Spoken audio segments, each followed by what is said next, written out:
Yo, what's up mga ka-Daywire? So ngayon, yung ginagawa natin ngayon ay ipa-vlog ko yung project bike ko na 3 wheels. So ang tagalan nito sa pagkakatabi ay wala na isipang pagpatuloy. So yung nag-umpisa yung project nito nung hindi pa ako nagpa-vlog. So ngayon, nagpa-vlog na tayo. Naisipan ko ng tapusin ito at baka matapos pa ng iba. So simulan na natin. Pakita ko pala muna sa iyo kung ano yung bike na itsura yung ginagawa natin.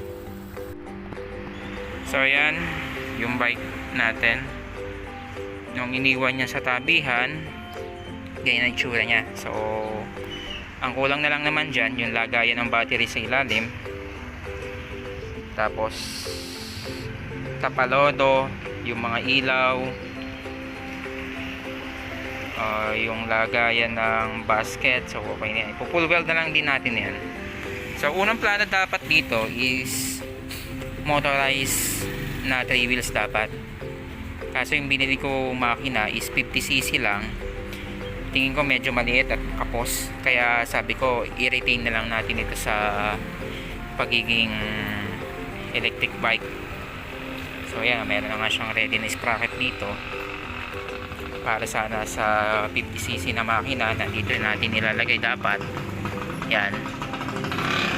So yan, meron din dapat pedal assist yan kasi yung 50cc na makina dapat yung kagaya nito. So yan, yung 50cc na makina, ito dapat nilalagay doon. Kaya may pedal kasi pedal start siya. So naisip ko baka masyadong mabigat, hindi kayanin ng makina. Kaya i-retain na lang natin ito sa pagiging electric bike. Since na yung isa naman sa gulong niya is ito yung ano niya, yung hub motor niya na okay pa naman ito, magagamit pa yan sa electric bike. So yan, gagawin na lang natin ng case ng battery. So yung gagamitin nating battery, pag-experimentohan ko pa, hindi ko pa alam kung gagana yung plano ko. Kaya tingnan nyo na lang kung ano yung gagamitin nating battery. 60 volt yan, pero yung gagamitin natin battery dalawa lang, 24 volts. Gagamitan lang natin magic para kung paano natin mapapatakbo yung 60 volt niyan. So hindi ko pa ma-reveal sa inyo kasi hindi ko pa sure kung gagana yung plano ko. Magiging surprise na lang sa inyo. So yan. So yung laki ng gulong pala niya, 120 90 10. Kaya oversize siya. Tsaka pang saktong-sakto dito sa probinsya, maputik palagi yung mga dinadaanan natin.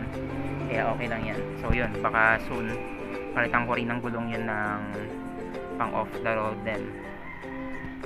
So yan. So ito yung upuan dun sa original bike niya na pinanggalingan. So yan. Ang kulang na naman talaga dyan is yung ilaw na lang, yung bus.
nito dito.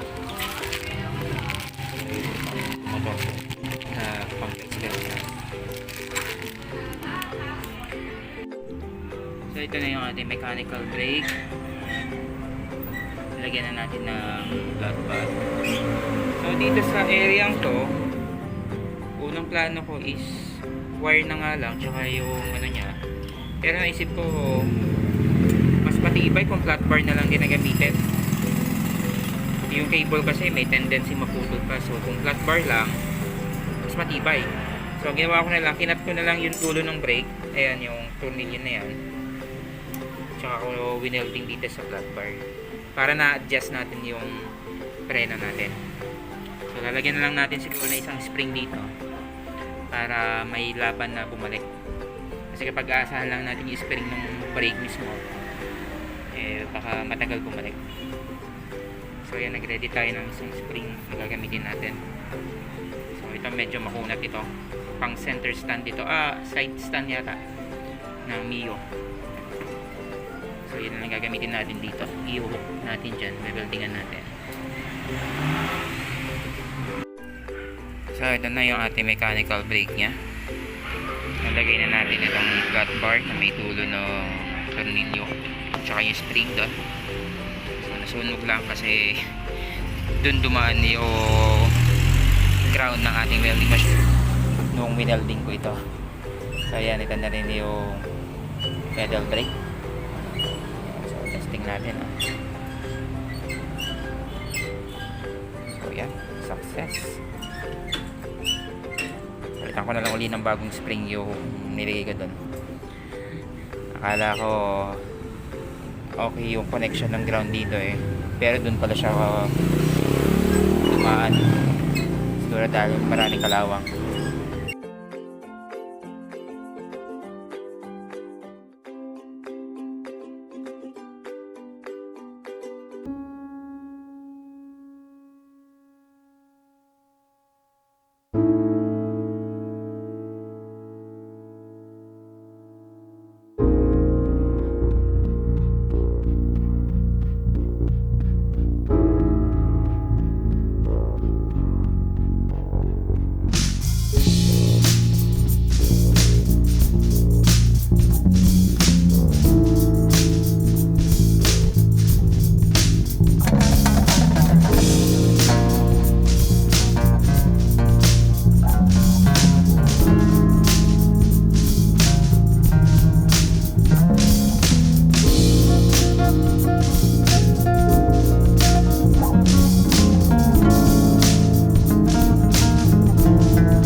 update sa ating ginagawang DIY e-bike. So yan, nakabili na rin tayo ng gulong. So yung nabili kong tapalodo, medyo side na pala dito. So gagawin ko pa siya ng frame. Nakahang na lang yung tapalodo. So yan, pang off the road din yung gulong. So medyo nakadagdag pogi nga. Mas lumaki yung gulong, mas lumaki. Ito, nire-ready ko na yung pang terminal wire natin. Ang gamit ko gauge number 8, so pure copper yan, medyo matigas lang kasi ito yung mga pang battery ng sasakyan. So dito yung pang car audio na malalambot, ito medyo matigas, pero mas maganda ito, pure copper naman talaga. Okay, kita nyo, hindi alloy, hindi siya coated ng copper. Kahit yung gitna mismo is talagang pure copper siya. So ayan, i-ready ko.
wiring sa pailaw, brake lights, busina. So, dito muna tayo sa testing ng ating unit.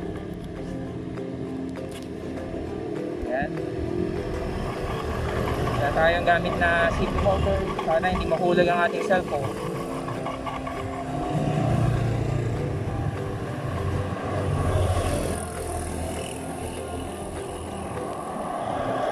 Marami naman ang sakyan.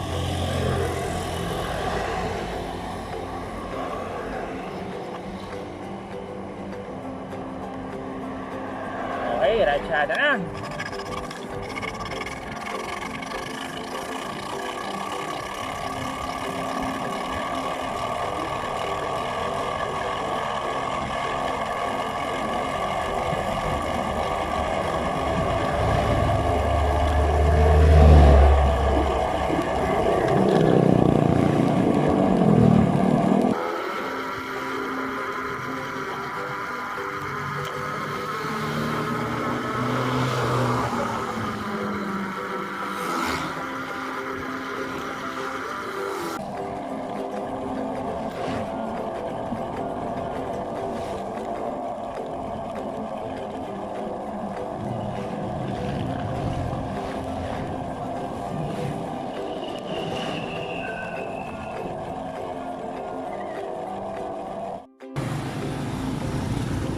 So test drive ulit tayo ng medyo malayo-layo.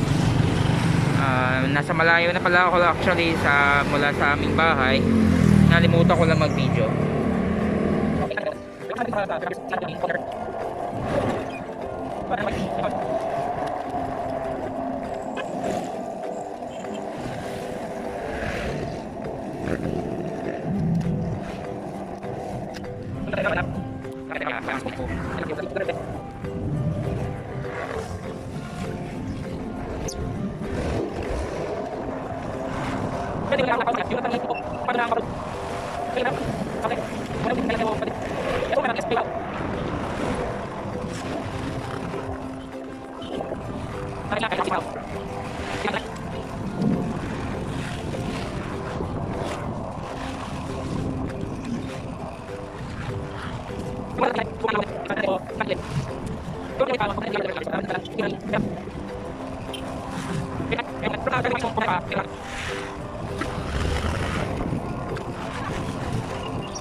Testing na natin kung mainit. So ayan, hawakan ko pa. Yung normal na init lang, hindi pa siya yung overheat na masusunog na yung winding ng coil na itong converter. So ito yung controller natin. So okay na okay pa. Tingin ko pwede na itong itakbo ng malayo, pero para sigurado dodoblehin ko yung kanyang converter kasi masyadong bugbog.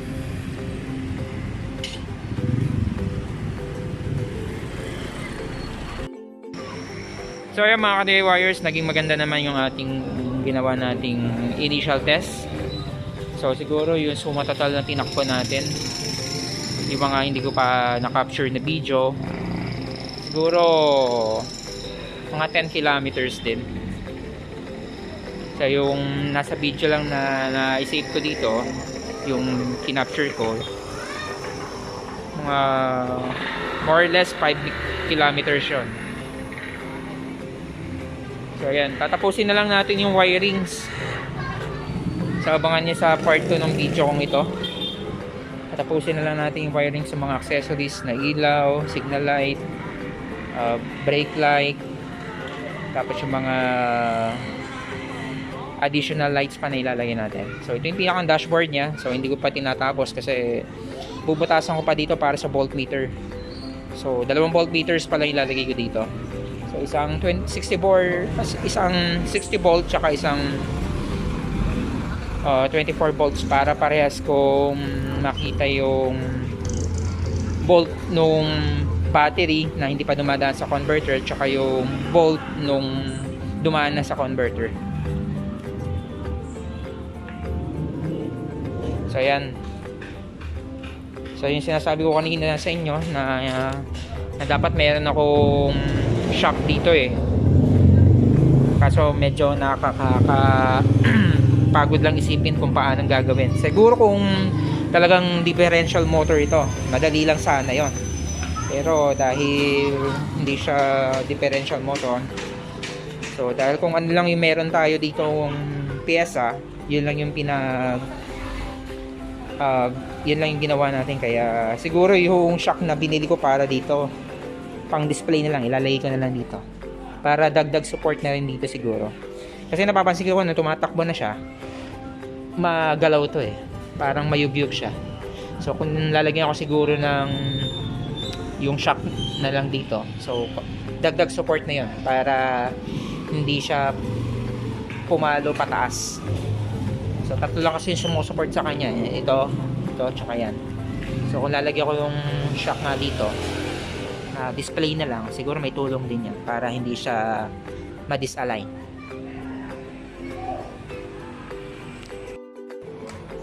So yun mga ka-Daywires, abangan niyo yung part 2 ng video nito para sa ginagawa nating Project E-Bike.